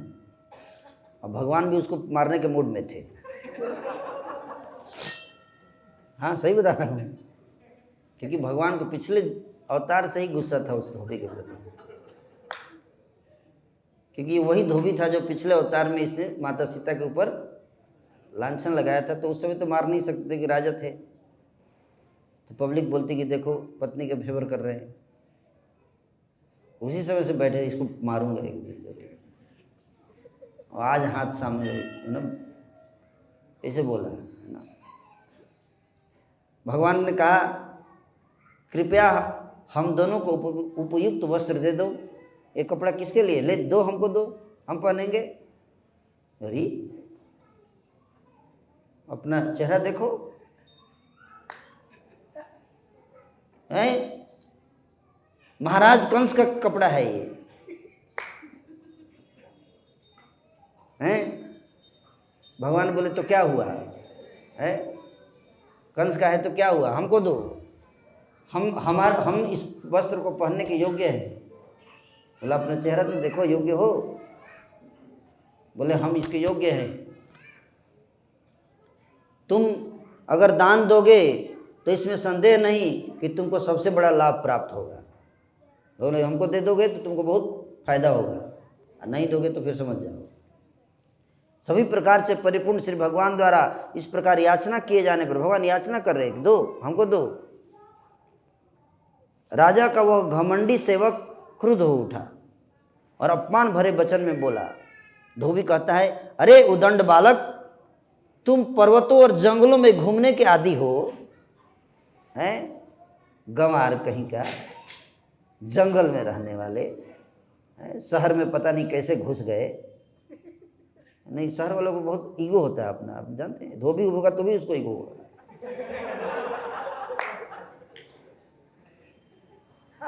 हैं? हम शहर में रहते हैं, काम करते हैं धोबी का, देखिए। अब बोल रहे गंवार है ये, तो खुद नहीं देख रहा कि धोबी है। कह रहे तुम जंगल में घूमने के आदी हो, फिर भी तुम इस प्रकार के वस्त्र को पहनने का साहस कर रहे हो, अपनी औकात देखो, हैं? तुमको पता है तुम जिन्हें मांग रहे हो ये राजा का संपत्ति है। अरे मूर्खों, तुरंत निकल जाओ पतली गली से, ऐसे बोल रहा है धोबी। अगर जीवित रहना चाहते हो तो ऐसी बात मत करना दोबारा, नहीं तो बहुत गड़बड़ हो जाएगा। हैं, जब कोई अत्यधिक उच्छृंखल हो जाता है तो राजा के आदमी उसे बंदी बना लेते हैं और जान से मार डालते हैं, उसकी सारी संपत्ति छीन लेते हैं। नजर मत डालो, राजा का कपड़ा है ये। जब वो धोबी इस प्रकार बहकी बातें बोला तो देवकी पुत्र भगवान कृष्ण गुस्सा हो गए। बोले अच्छा नहीं देगा, नहीं देगा, सर तन से जुदा कर दूंगा।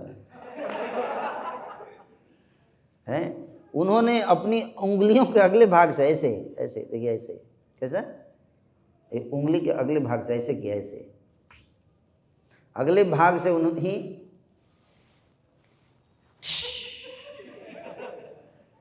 सिर काट के अलग कर दिया। हथियार नहीं, तलवार नहीं, सर तन से जुदा, खत्म। हो गया टाटा फिश। धोबी के सेवकों ने, वो तो हेड धोबी था, वो उसके पीछे और भी सेवक थे उसके, असिस्टेंट धोबी हैं। जब उन्होंने देखा कि अपना हेड भी गया तो सब कपड़ा उपड़ा फेंक के वहां से भागे, वहां से कहीं हमको भी न मारे। सारे चारों तितर बितर हो गए हैं। और कंस का अपना खुफिया एजेंसी लगा हुआ था, वो तो जैसे ही पहुंचे वहां तो वहीं से खुफिया पीछे लग गया। एक एक पल का सूचना वहां पहुंच रहा था कंस के पास, है ना। अब भगवान भी जानते थे कि खुफिया को देख देख के काम कर रहे थे, है ना। उनको पता था कि कौन खुफिया एजेंसी है, उसको दिखा दिखा के मारे, है ना। और फिर कपड़ा सारा गिर गया ऐसे, तब भगवान श्री कृष्ण ने उन वस्त्रों को ले लिया। बोला ये बहुत बढ़िया कपड़ा है, निकालो सब। हैं, तो सारे सखा लोग ग्वाल बाल थे, सब गांव से आए थे, सब अपना मंडली थी पूरी, तो सब खोलो, सब दोस्त लोग को, अरे शहर का कपड़ा है यार, खोलो, कौन सा पहनना है, तुम तो अपना चुनो। तो एक सखा बोल रहा है हम ये पहनेंगे, दूसरा नहीं हमको ये पहनना है, ये राजा कंस का वाला है। श्री कृष्ण और बलराम ने अपनी मनपसंद के वस्त्रों की जोड़ी पहन ली। तब श्री कृष्ण ने शेष वस्त्रों को ग्वाल बालों को वितरित करते हुए कुछ को भूमि पर फेंक दिया ऐसे। कुछ तो पहन लिए, जो पसंद नहीं आया फेंक दिया है। और ग्वाल बाल भी, अब उनको तो कपड़ा पहनने का आता पता था नहीं कि कैसे पहनना है, ऊपर का नीचे, नीचे का ऊपर। उनको क्या पता सूट बूट क्या होता है, कभी पहना नहीं लाइफ में। तो जो जैसे अपना सखा लोग अपना पहन लिया अपना। अब कपड़ा तो मैचिंग था नहीं, अब कंस के साइज का बना था, लेकिन अब भगवान ने पहन लिया, उसमें से जो भी मैचिंग था, बेस्ट मैचिंग था, पहना कृष्ण बलराम है। अब बोले कि चलो अब दर्जी के पास चलते हैं। किस लिए? फिटिंग कराने के हैं। तो बुनकर के तत्पश्चात एक बुनकर आया और दोनों विभूतियों के प्रति स्नेह से वशीभूत होकर विविध रंगों वाले वस्त्र आभूषणों से उनकी पोशाक सजा दी, है ना। उसने और भी उसमें डेकोरेट करके, कटिंग फिटिंग करके एकदम पूरा सेटिंग कर दिया एकदम भगवान का एकदम। श्री कृष्ण तथा बलराम अपनी अपनी अद्भुत रीति से सजाई के विशिष्ट पोशाक में शोभायमान दिखने लगे। वे उत्सव के समय सजाए गए श्वेत तथा श्याम हाथी के बच्चों की जोड़ी के समान लग रहे थे। उस बुनकर से प्रसन्न हो गए भगवान, ये बढ़िया आदमी है। अभी तो एक का काट दिया सिर, अभी इससे खुश हो गए, ये सेवा किया है सेवा किया है। भगवान ने उसको आशीर्वाद दिया कि वो मृत्यु के बाद मेरे जैसा रूप प्राप्त करके मोक्ष प्राप्त करेगा, और जब तक इस संसार में रहेगा तब तक सर्वोपरि ऐश्वर्य, शारीरिक बल, प्रभाव, स्मृति तथा इंद्रिय शक्ति का भोग करेगा। इस भगवान की सेवा करने का फायदा है ये देखिए। और गुस्ताखी रसूल की एक ही सजा। तो ये तो हमारा नारा होना चाहिए, है कि नहीं। देखो अभी भले से ही ये सब होता रहा है। तत्पश्चात दोनों भाई सुदामा माली के घर गए। माली जो फूल फूल गार्लैंड वार्लैंड बनाने वाले को माली बोलते हैं ना। सुदामा ने उन्हें देखा तो वह तुरंत खड़ा हो गया और भूमि पर मस्तक नवाकर उसने उन्हें प्रणाम किया। उन्हें आसन प्रदान करके तथा उनके पांव पखार कर सुदामा ने उनकी तथा उनके साथियों की अर्घ्य माला पान चंदन लेप तथा अन्य उपहारों के साथ पूजा की। सुदामा ने कहा, हे प्रभु, अब मेरा जन्म पवित्र हो गया, मेरा परिवार निष्कलुष हो गया, क्योंकि अब आप दोनों भगवान मेरे घर पधारे हैं। अतः मेरे पितर देवता ऋषिगण सब मुझसे निश्चय ही संतुष्ट हुए हैं। आप दोनों भगवान इस संपूर्ण ब्रह्मांड के परम कारण हैं। इस जगत के भरण पोषण करने तथा उसे समृद्धि प्रदान करने हेतु आप अपने पूर्ण अंशों के साथ अवतरित हुए हैं। चूँकि आप शुभचिंतक मित्र संपूर्ण ब्रह्मांड के परमात्मा हैं, अतः आप सबको निष्पक्ष दृष्टि से देखते हैं। अतः यद्यपि आप अपने भक्तों से प्रेम पूर्ण पूजा का आदान प्रदान करते हैं, फिर भी आप सभी प्राणियों पर सदा संभाव रखते हैं। कृपया अपने इस दास को आप जो चाहते हो वो करने का आदेश दीजिए। बोलिए, क्या चाहते, क्या सेवा करूं मैं आपकी? आपके द्वारा किसी सेवा में लगाया जाना किसी के लिए भी महान वरदान है। अगर भगवान की छोटी भी कोई सेवा करने को मिले, ये बहुत बड़ा सौभाग्य है। छोटी सेवा, बोले कोई छोटा सेवा दीजिए मेरे को। सुखदेव जी कहते हैं, हे राजाओं में श्रेष्ठ परीक्षित, ये शब्द कहकर सुदामा ने समझ गया कि श्री कृष्ण तथा बलराम क्या चाह रहे हैं। इस प्रकार उसने अत्यंत प्रसन्नतापूर्वक उन्हें ताजे फ्रेश सुगंधित फूलों की मालाएं पहनाकर उनको बड़े अच्छे से सजाया। भगवान को, है ना, भगवान को सजाने का बहुत शौक होता है। तो पहले कपड़ा पहने, उसके बाद दर्जी के पास गए, बढ़िया से कटिंग फिटिंग कराया सेट, और फिर अभी माली के पास गए, बोला थोड़ा फूलों से श्रृंगार करो मेरा फूल बंगला सजाया। इन मालाओं से सुसज्जित होकर बोले, मतलब गांव से शहर में आए तो थोड़ा तो होना चाहिए ना, थोड़ा शहर वाले लोग थोड़ा अपने को दिखाते हैं कि हम थोड़ा सूट बूट में हैं। तो भगवान बोले, हम शहर में आए हैं तो शहर जैसा बनेंगे ना, थोड़ा सजाया जाएगा। इन मालाओं से सुसज्जित होकर श्री कृष्ण बलराम अत्यंत प्रसन्न हुए, और उसी प्रकार उनके संगी भी, उन लोग भी आगे, ग्वाल वाले, थोड़ा हमारा भी थोड़ा सजा दो, हमको भी थोड़ा सजाओ। तब दोनों प्रभुओं ने अपने समक्ष विनीत शरणागत सुदामा को उसका मनवांछित वर प्रदान कर दिया। सुदामा ने समस्त जगत के परमात्मा भगवान श्री कृष्ण की अचल भक्ति प्राप्त की। क्या प्राप्त किया? अचल भक्ति, जो कभी चलेगी नहीं, हिलेगी नहीं, डामाडोल नहीं होगी, ऐसी भक्ति। पहला चीज। दूसरा चीज क्या प्राप्त किया?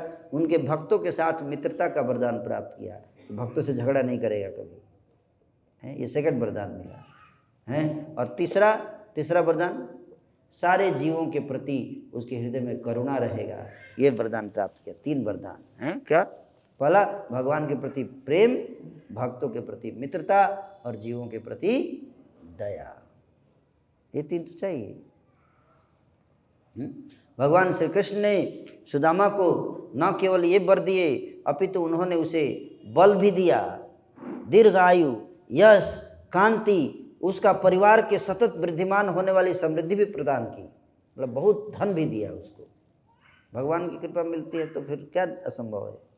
तत्पश्चात भगवान श्री कृष्ण तथा उनके बड़े भाई ने उससे विदा ली।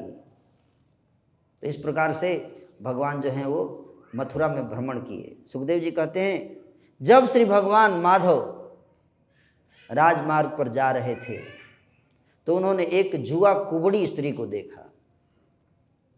किसको? कुबड़ी। कुबड़ी जानते हैं कौन थी? गर्ग संहिता में उसका वर्णन है। पिछले जन्म में शूर्पणखा थी ये। त्रेता युग में कुबड़ी कौन थी? शूर्पणखा। तो भगवान से विवाह करना चाहती थी, हैं? तो उसमें भगवान ने कहा कि मेरी तो अभी एक पत्नी व्रत है, मर्यादा पुरुषोत्तम हूँ, तो मैं तुम्हारी इच्छा पूरी नहीं कर सकता, मैं आचरण प्रस्तुत करने के लिए आया हूँ। तो शूर्पणखा ने क्या कहा? नहीं, आई लव यू।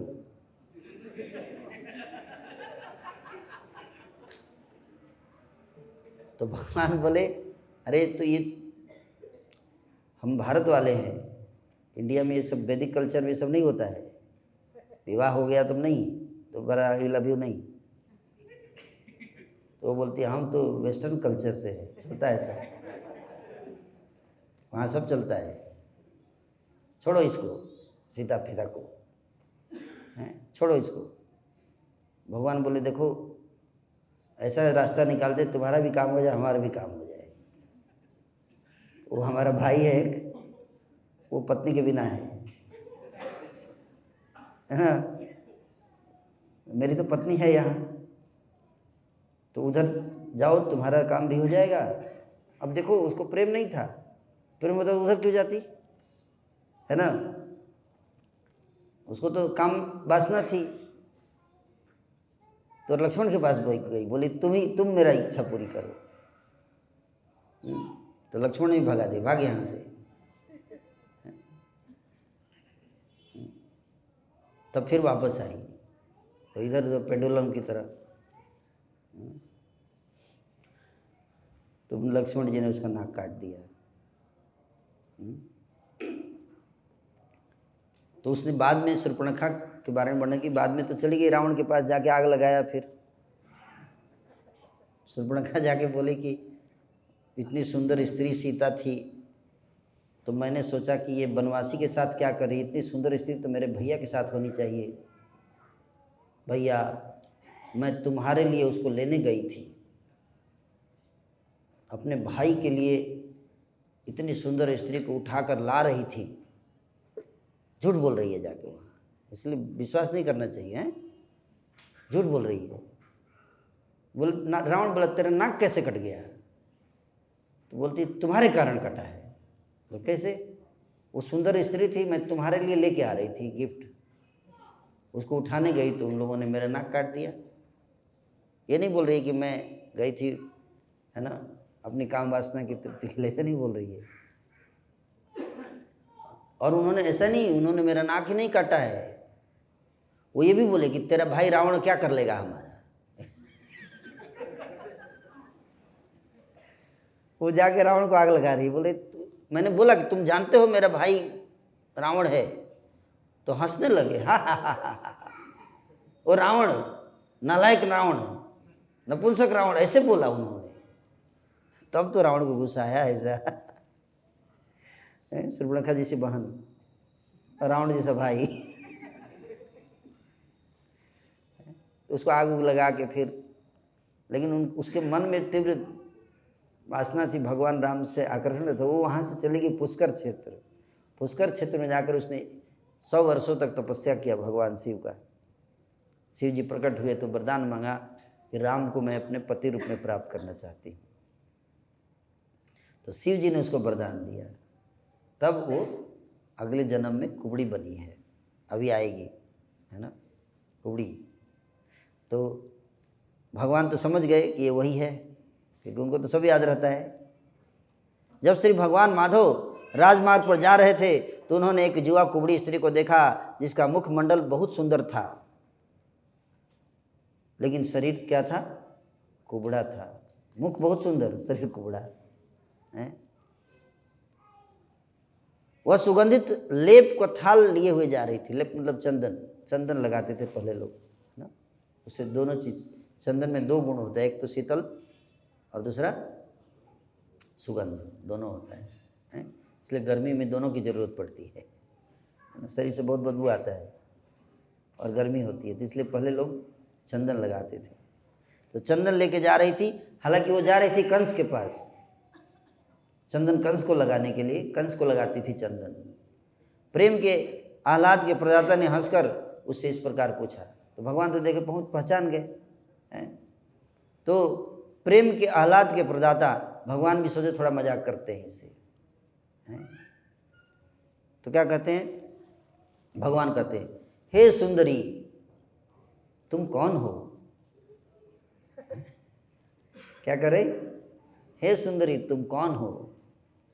ओह लेप, लेप लेके जा रही हो, हे सुंदरी ये किसके लिए है, सच सच बता दो, हम दोनों को अपना कोई उत्तम लेप दो तो तुम्हें शीघ्र ही महान वरदान देंगे, बहुत बड़ा वरदान देंगे तुमको, अगर तुमने ये चंदन का लेप हमको लगा दिया तो। उसने उत्तर दिया, हे सुंदर, मैं राजा कंस की दासी हूँ, वे मेरे द्वारा तैयार किए गए लेपों का अत्यंत सम्मान करते हैं। मेरा नाम त्रिवक्रा है। जिन लेपों को भोजराज इतना अधिक चाहता है, भला उनके पात्र आप दोनों के अतिरिक्त और कौन हो सकते हैं। बोल रही, ये तो फेवरेट आइटम है कंस का, और कंस का जो फेवरेट आइटम है वो तो आपके भी लगना चाहिए, ऐसे बोल रही है, आप दोनों के लिए ही लगना चाहिए, है ना। भगवान श्री कृष्ण के सौंदर्य, आकर्षण, मिठास, हंसी, वाणी चितवन से अभिभूत हो गई। अभिभूत मन वाली त्रिवक्रा ने श्री कृष्ण तथा बलराम को पर्याप्त मात्रा में लेप दे दिया। बाद में देखेंगे कंस को, पहले आपको लगाएंगे। इन सर्वोत्तम अंग रागों का लेप करके, जिनसे उनके शरीर और अपने रंगों से विपरीत रंगों से सज गए दोनों भगवान अत्यधिक सुंदर लगने लगे। भगवान श्री कृष्ण त्रिवक्रा की सेवा से प्रसन्न हो गए। उन्होंने उस सुंदर मुखड़े वाली कुबड़ी लड़की को अपने दर्शन का फल दिखलाने मात्र के लिए उसे सीधा करने का निश्चय किया। पहले इसको सीधा करूंगा मैं। उसके पैरों के अंगूठों को, पैरों के अंगूठे को अपने दोनों पाँवों से दबाते हुए, अब कैसे सीधा किया देखिए, अपने दोनों पैर से उसके पैरों के अंगूठे को ऐसे दबा दिया और ठुड्डी के नीचे अपने दोनों हाथों के ऊपर उठी एक एक उंगली ऐसे, ठुड्डी के नीचे ऐसे, पैर नीचे दबाया अंगूठा और ठुड्डी पे दोनों उंगली ऐसे करके और उसको ऐसे खींचा, ऐसे ऐसे थोड़ा सा ऐसे किया, बस उसका शरीर सीधा कर दिया पूरा।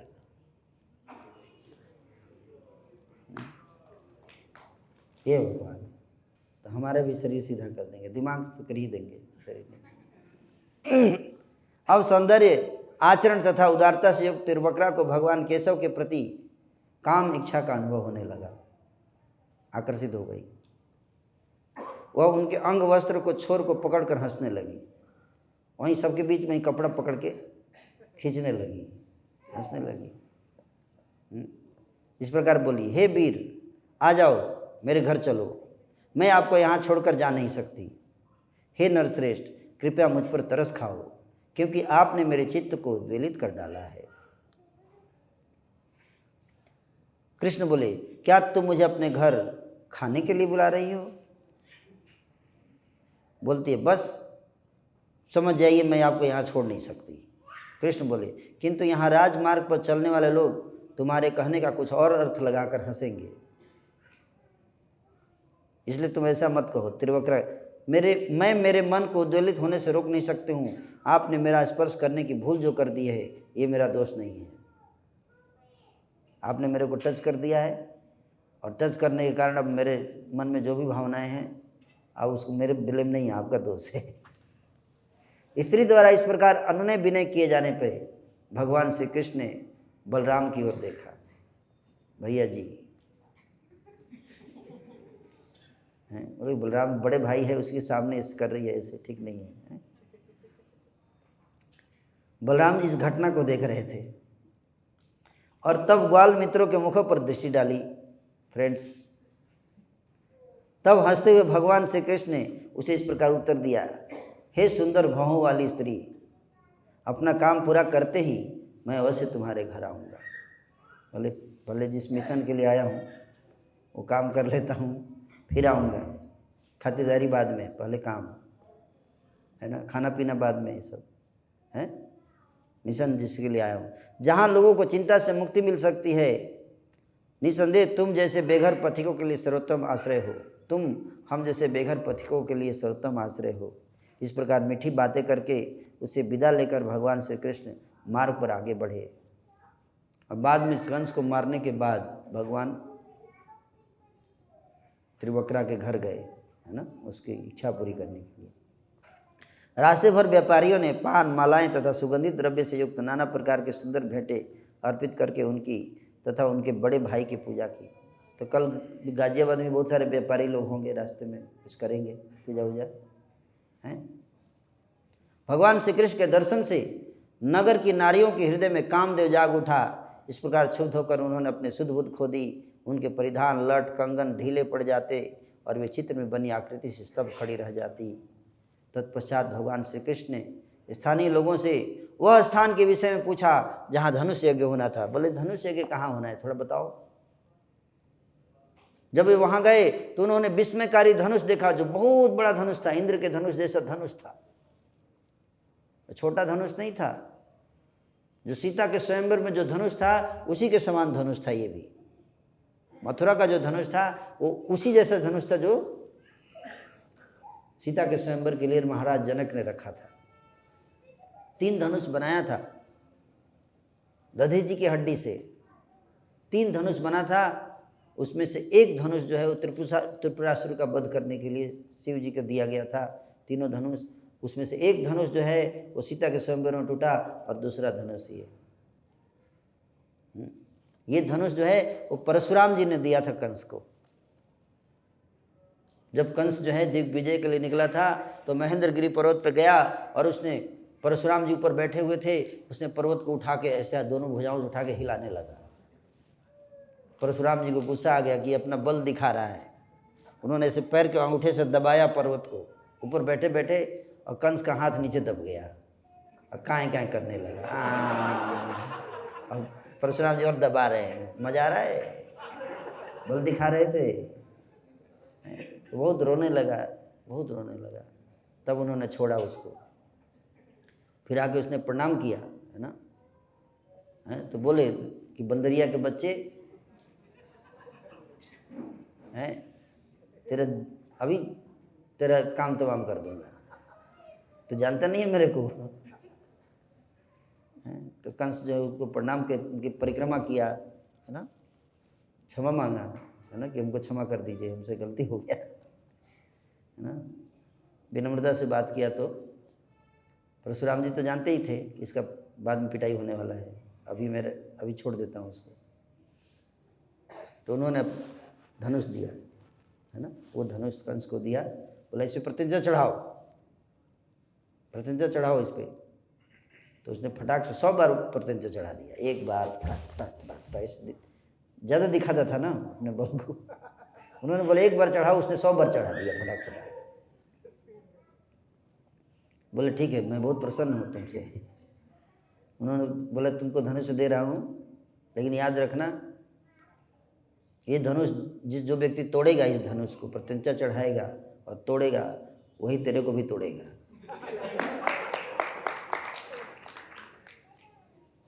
ले जाओ इसको। तो उस धनुष को लेकर आया था कंस, अपने यहाँ रखा था, और भगवान पूछे, उसी के धनुष का यज्ञ कर रहा था, धनुष यज्ञ, है ना। तो भगवान ने पूछा कि धनुष कहाँ है, क्योंकि अब तोड़ना था, क्योंकि परशुराम जी ने बोला था कि जो तोड़ेगा वही तुमको तोड़ेगा। तो तोड़ने से पहले तोड़ना पड़ेगा धनुष, क्योंकि जिसको भगवान मारते हैं तो रुला रुला के मारते हैं, डायरेक्ट नहीं मारते हैं। पहले उसको डराएंगे, खूब डायरेक्ट भी मार सकते हैं, लेकिन पहले खुफिया लगा हुआ है सारा पीछे, हर एक चीज़ सूचना पहुंचा रहा है कि अभी इसने धनुष का पूछ रहा है, धनुष कहाँ है ना। उस अत्यंत ऐश्वर्य युक्त धनुष के सैनिकों की विशाल टोली द्वारा निगरानी किया जा रहा था, और वे लोग उसके आदर भाव से पूजा कर रहे थे। तो भी भगवान श्री कृष्ण आगे बढ़ते गए, और सारे गार्ड लगे हुए थे धनुष के नज़दीक, किसी को नहीं जाने देते। भगवान हट, मैं जाऊँगा, ठेल के हटा दिया भगवान ने, चले गए अंदर हैं। भगवान कृष्ण आगे बढ़ गए, रक्षकों को मना करने के बावजूद उन्होंने उस धनुष को ऐसे पकड़ के उठा लिया। अपने बाएं हाथ से उस धनुष को आसानी से उठाकर भगवान उरुक्रम ने राजा के रक्षकों के सामने देख, वो इस पे सोच पाते कि पकड़ो इसको, कुछ कर सोचने का अवसर ही नहीं दिया। इससे पहले उठा के फटाक से उनके सामने देखते थे। एक क्षण में, कम समय में डोरी चढ़ाई और बलपूर्वक डोरी खींची और उस धनुष को बीच से तोड़ डाला, जिस तरह मतवाला हाथी गन्ने को तोड़ देता है। और सैनिक देखते हक्का,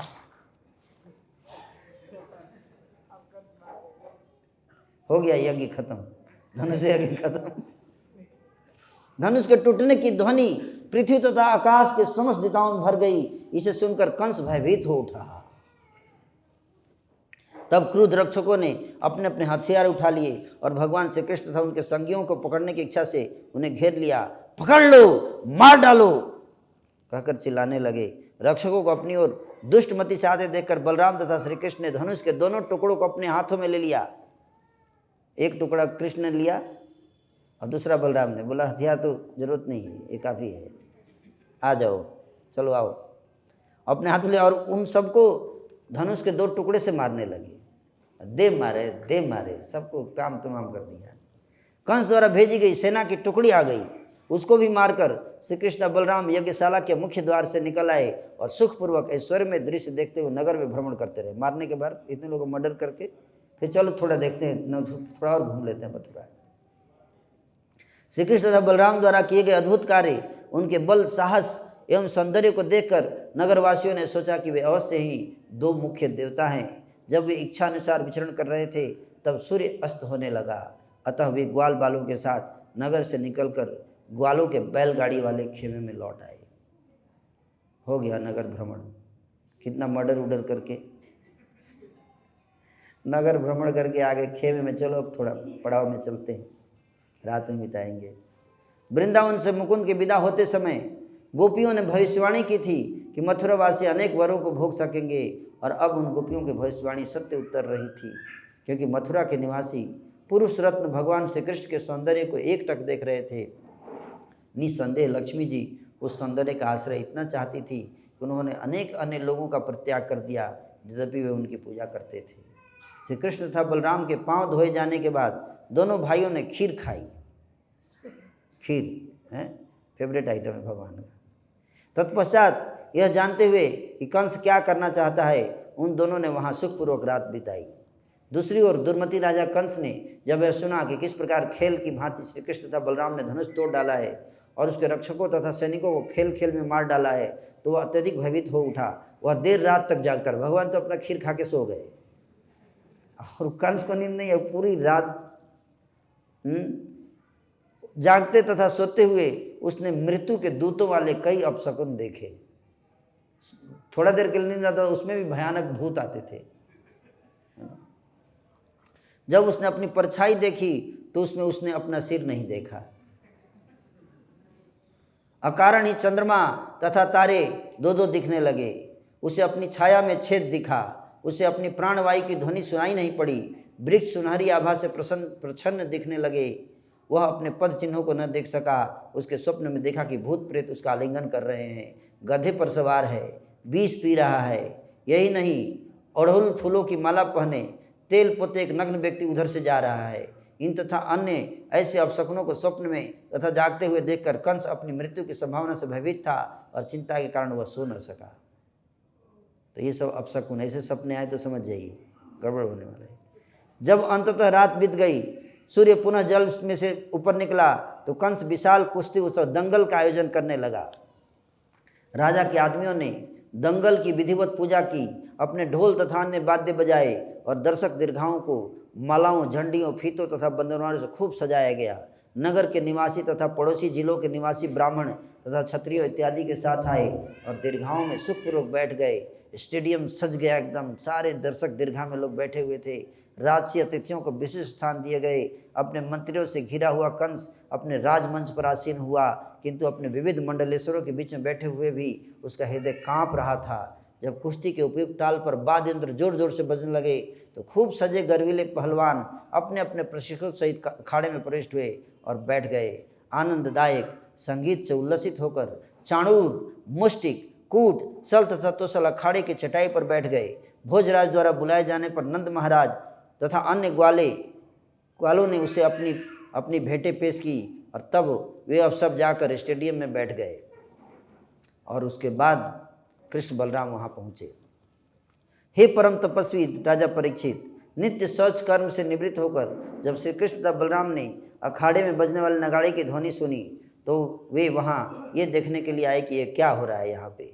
जब भगवान श्री कृष्ण अखाड़े के प्रवेश द्वार पर पहुँचे तो उन्होंने देखा कि कोलयापीड़ नामक हाथी अपनी महावत की उत्प्रेरणा से उनका रास्ता रोक रहा है। भगवान श्री कृष्ण ने अपने वस्त्र कसकर अपने घुंघराले केसों को पीछे बांधकर महावत से बादलों जैसी गंभीर गर्जना में बोले, हे महावत, अरे महावत, तुरंत एक और हो जा, हमें निकलने दे, नहीं तो आज ही मैं तुम्हारे हाथे से ही तुम्हें यमराज के लोग पहुंचा दूंगा। हट, रास्ता दे। वो रास्ता नहीं दे, आके रास्ते खड़ा हो रहा था। बोले तू हट, साइड में हट जा, नहीं तो तेरा हाथी के साथ काम तमाम कर दूंगा। इस प्रकार धमकाए जाने पर महावत क्रुद्ध हो उठा। उसने अपने उग्र हाथी को अंकुश जमाई। वह हाथी आक्रमण करने वाले भयानक भगवान श्री कृष्ण पर काल, मृत्यु तथा यमराज के समान प्रतीत हुआ। उस हस्तीराज ने भगवान श्री कृष्ण पर आक्रमण कर दिया और अपनी सूंड से तेजी से भगवान को पकड़ लिया, किंतु भगवान श्री कृष्ण सरक गए, उस पर एक घूंसा जमाया और उसके पैरों के बीच जाकर उसकी दृष्टि से ओझल हो गए।